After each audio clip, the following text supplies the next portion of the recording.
یہ نماز کیوں ضروری ہے؟ سنیے اگلی بات، میں نے قرآن کریم کی آیت کریمہ کا ایک چھوٹا سا ٹکڑا پڑھنے کا شرف حاصل کیا ہے۔ 21ویں پارے کی پہلی آیت کا یہ ٹکڑا، ان الصلاۃ تنہا عن الفحشاء والمنکر، کیا مطلب؟ نماز برائی اور بے حیائی کو روک دیتی ہے۔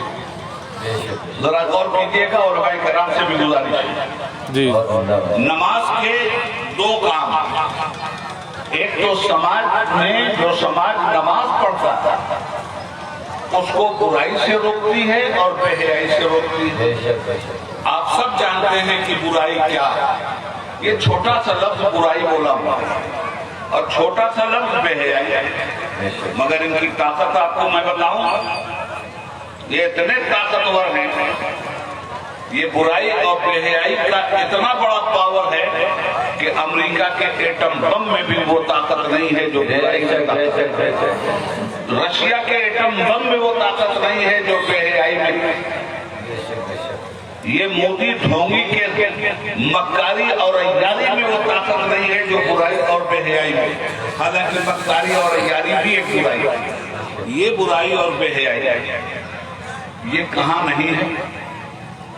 یہ جب اپنے پنجے گاڑتی ہے تو یہ ولیوں کو بھی چھوٹی، کیا بات ہے، یہ صالحین کو بھی چھوٹی، بے شک، یہ نمازیوں کو بھی چھوٹی، یہ ٹچ سب کو کرتی ہے۔ کچھ لوگ ایسے ہیں جو جھاڑ دیتے ہیں اسے، انہی کا نام ولی ہے، انہی کا نام صالحین ہے، انہی کا نام صدیقین ہے، انہی کا نام صحابہ و تابعین و اہل بیت، مگر ٹچ سب کو کرتی ہے، یہ سب کے دروازے پہ جا کے برائی دستک دیتی ہے۔ ہم آئے ہیں، ہمارا سلام قبول کر لیجیے۔ کچھ ہیں لاہور پڑھ کے بھگا دیتے ہیں اور کچھ لوگ ہیں جو اس کو اوڑھنا بچھونا بنا دیتے ہیں۔ کیا بات ہے، سب کے یہاں جاتی ہے یہ برائی اور سب کے یہاں پہنچتی ہے یہ بے حیائی۔ اس کو روکنے کے لیے دنیا نے کیا کیا؟ کیسی کیسی طاقت، فوج کتنی بڑی طاقت ہے، اس کا کام کیا ہے؟ سرحد پہ برائی اور بے حیائی کو جنم نہ لینے دے۔ کیا بات ہے، یہ پولیس کے جتنے تھانے ہیں کس لیے ہیں؟ یہ رات میں ٹھنڈک میں پولیس والے چوراہے پر رات بھر کس لیے جاتے ہیں؟